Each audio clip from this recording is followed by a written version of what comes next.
கோச்சர் 6ஆம் வகுப்பு படிக்கின்றேன். குழந்தை இயேசு அன்பியம். மத்தேயு 5ஆம் அதிகாரம் 1 6 முடிய.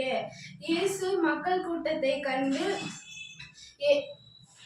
மலை மீது ஏறி வாருங்கள். சீடர்கள் அங்கே வந்தார்.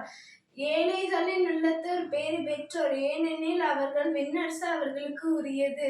துயருவோர் பேறு பெற்றோர், ஏனெனில் அவருக்கு ஆறுதல் பெறுவர். கனிவுடையோர் பேறு பெற்றோர், ஏனெனில் அவர்கள் நாட்டை உரிமை சொத்தாக்கிக் கொள்வர்.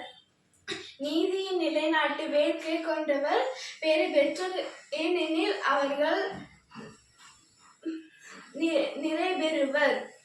ஆமென். மரியே வாழ்க.